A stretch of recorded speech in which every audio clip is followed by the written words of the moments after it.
All right, hi everyone, and welcome back to the Rhino.Inside Revit demo. In this case, I'm going to show how you can use Grasshopper to interact with Revit objects, Revit elements, in this case, a wall system family. And it'll hopefully open up some ideas on how you might be able to use Revit and Rhino together to smooth out some of your workflows. In this case, I'm in Revit 2019, and I'll open this wall roof Revit file. And you can see here, it's just a couple standard walls in Revit. And we'll get to our Rhinoceros tab here, and we'll start Grasshopper. So we have a blank definition running in Revit. So we'll open the example script, which is wall roof Grasshopper definition. And it's just a simple definition. We have a couple Revit edges that are parameters. Let me show you where those are.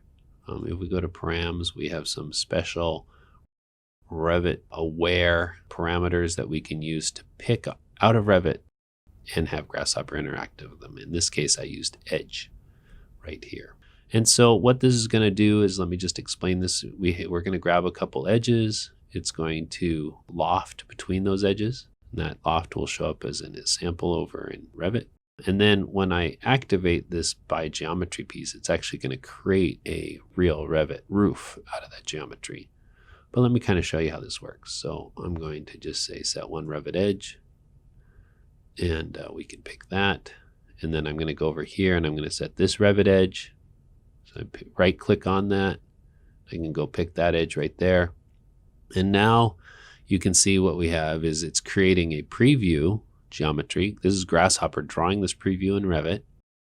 And what's nice about this is because Grasshopper is driving this, if I'm in Revit here and I adjust this wall, for instance, you can see how Grasshopper updates the roof. And so it allows you to edit using Revit, but have Grasshopper actually actively update the preview. Now, if I want this to be more than just a preview, a Grasshopper preview object, what I can do is I can go into this definition here, and I will right click on Add Direct Shape by Geometry piece, and I will enable it. And I'm actually going to turn the preview off on the loft.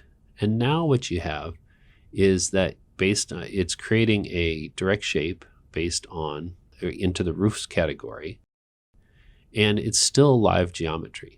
So if I come in here and I adjust the Revit object here, you can see that the roof itself updates because Grasshopper is still driving that roof shape. It's important to understand that when you're actually instantiating a Revit object on the fly here, when you're doing this piece all the time, it actually is a little bit slower than just using the preview object. And so you'd want to do this kind of at the end of your process.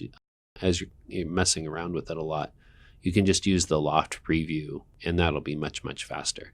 But you can see here how we were able to use edges, and we could grab elements, things like that in Grasshopper, and use those from Revit, and use those in a definition in Grasshopper, and have Grasshopper actually output a Revit object on the other side. So in this way, we can use Revit objects as input to Grasshopper definitions. So hopefully you can maybe think of some ways that might be helpful to you. And again, the sample file is here on the links on the video. And hopefully this is something that might be helpful. So thank you.